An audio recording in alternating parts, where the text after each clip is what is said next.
The way that you speak about it, yun nga kanina ko pa sinasabi, parang ang humble ng mindset mo na hindi mo sure kung kaya mo pa punuin yun, kinakabahan ka pa. Tapos yung mga binabanggit mo, yung mga people behind the scenes, sina Kuya Jello kanina, si Papa Butch, floor director po namin yan, isa sa mga legends na rin sa ABS. So, alam mo yung pangalan nila, kinikilala mo sila, and natatouch ka kapag talagang binabalikan nila dun sa 10 years ago. Yes. So, it speaks so much about your personality, Darren, na talagang hindi lumalaki yung ulo mo, nakaka-proud.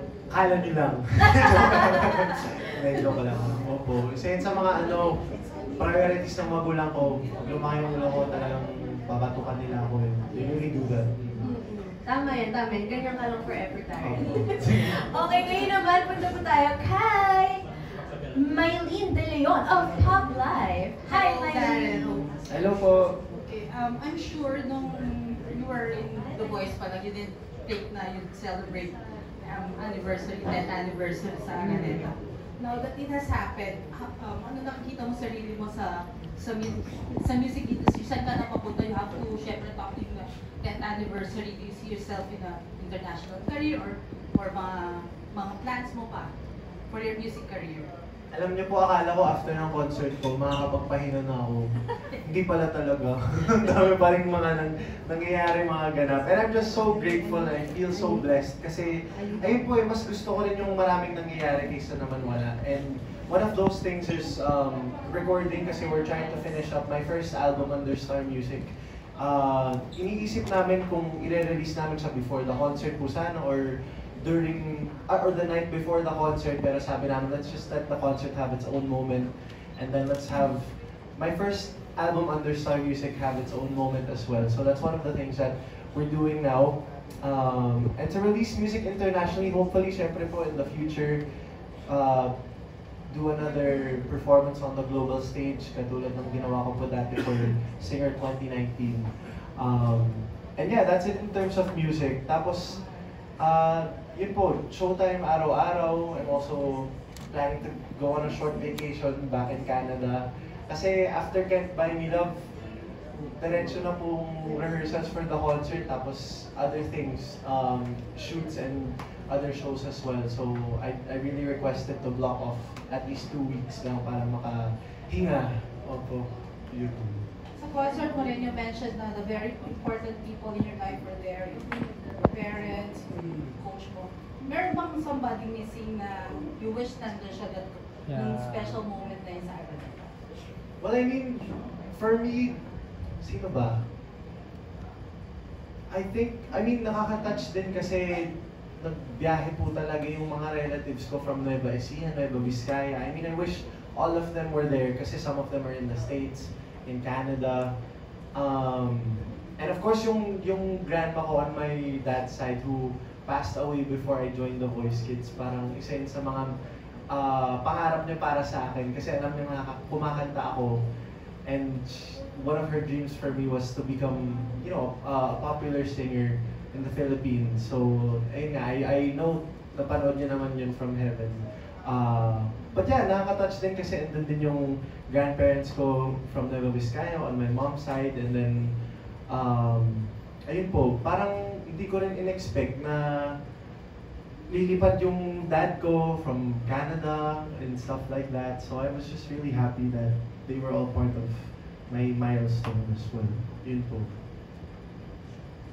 Sa showbiz friends, is there anybody na fan na Showbiz friends. Showbiz friends. Well, marami namang nagsabi na may kasabay na word po yung concert ko in terms of attendance. And yeah, parang whoever was there that night, talagang na-appreciate ko yung effort nila kasi yung iba nanggaling pa sa ASAP rehearsals kasi live yung ASAP on June 2nd, yung iba nanggaling sa training ng Star Magic Games kasi live din sa Araneta the next day yung Star Magic Games. Si Alexa Ilacad na nag-concert direct before, andun din siya. Oh, so it really meant so much to me. Tsaka, you will really know the people who will make an effort for you kahit ano pang mangyari. So it really meant so much kasi they didn't have to go out of their way naman para manood kasi you can always watch it on YouTube, on, you know, Facebook or Instagram, but to be there in person to support me meant so much.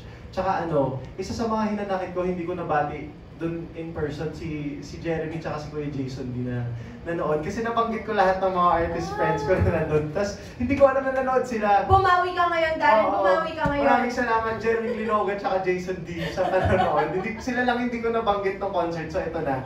Maraming salamat. Special mention kayo ngayon. Tsaka siyempre yung yung childhood crush ko si Ate Kath na nag-effort din talaga na bumili siya ng tickets, guys, hindi siya nagpalibre. Wow! Oo, pati yung mga best friend ko, si Angela Ken, tsaka si AC Bonifacio, yung Atayde family, bumili talaga sila ng tickets nila. So, it really meant a lot. Tsaka si Chief Philomeno. Yun. Deserve ng shoutout. Mga Opo. bumili talaga ng tickets. Oo naman. Grabe talaga. Thank you po. Thank you po, Miss Maylene. Oo. And speaking of your guests, no, banggitin lang natin si Mr. Eric Santos.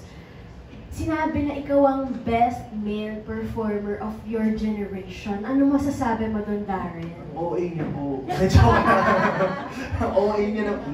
Kuya Eric, maraming salamat po kasi nakakaya, parang may hiya factor in a good way kasi I was on the stage with Tito Ogie, Tito Gary, Kuya Eric. Tas ako yung naisipan nila na ganun for my generation. It means so much.